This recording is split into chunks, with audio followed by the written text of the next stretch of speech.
মানুষ মারা গেলে কেন মানুষের পানির মধ্যে বড়ই পাতা দেওয়া হয়? কারণ আল্লাহর হাবিব যখন মেরাজে গিয়েছিলেন তখন শেষ স্টেশন যেখানে ছিল সেটার নাম ছিল সিদরাতুল মুনতাহা।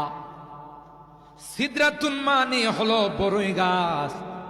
জান্নাতে যাওয়ার যে রাস্তা আছে রে, রাস্তার দুই পাশে আল্লাহ কুল গাছ বড়ই গাছ লাগাই রাখছে। আরো জোরে সুবহানাল্লাহ কম। দুনিয়ার মানুষ তার পানির মধ্যে বড়ই পাতা দিয়া ওই পানিটা গরম করে পানিটা দিয়া গোসল করায়, আর আল্লাহরে কয় আল্লাহ জান্নাতি গাছের পাতা দিয়া পানিটা গরম করছি।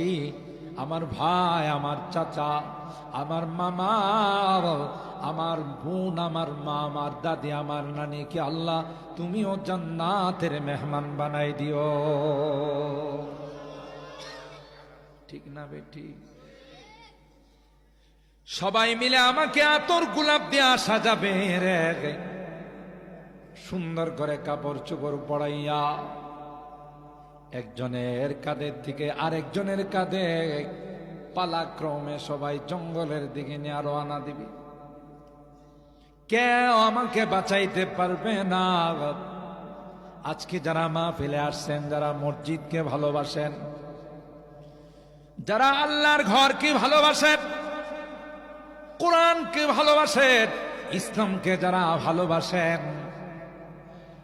তাদেরকে যখন লাশ নিয়ে যা, লাশ ডেকে ডেকে কয় ওরে দেরি করিস না, তাড়াতাড়ি আমাকে কবরে নিয়ে দাফন কর, কারণ আমার মাওলা, আমার মালিক আমাকে ডাকতেছে।